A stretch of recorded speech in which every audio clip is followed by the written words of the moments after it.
हमने राखी बांधी, गिफ्ट दो जल्दी से दो। ले जो है तुम्हारा गिफ्ट। अब खोलना है भैया ने कहा था।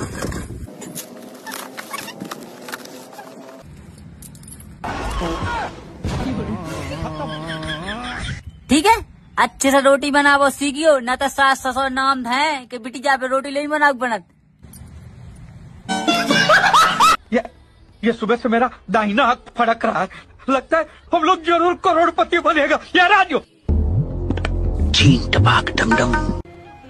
హ్యాపీ రక్షాబంధన్ రా. హ్యాపీ రక్షాబంధన్ రా. రా కూర్చోరా. నాకు ముందు పాయసం చేసి పెట్టాలి, అది నీ చేతులతో. ఏమైంది?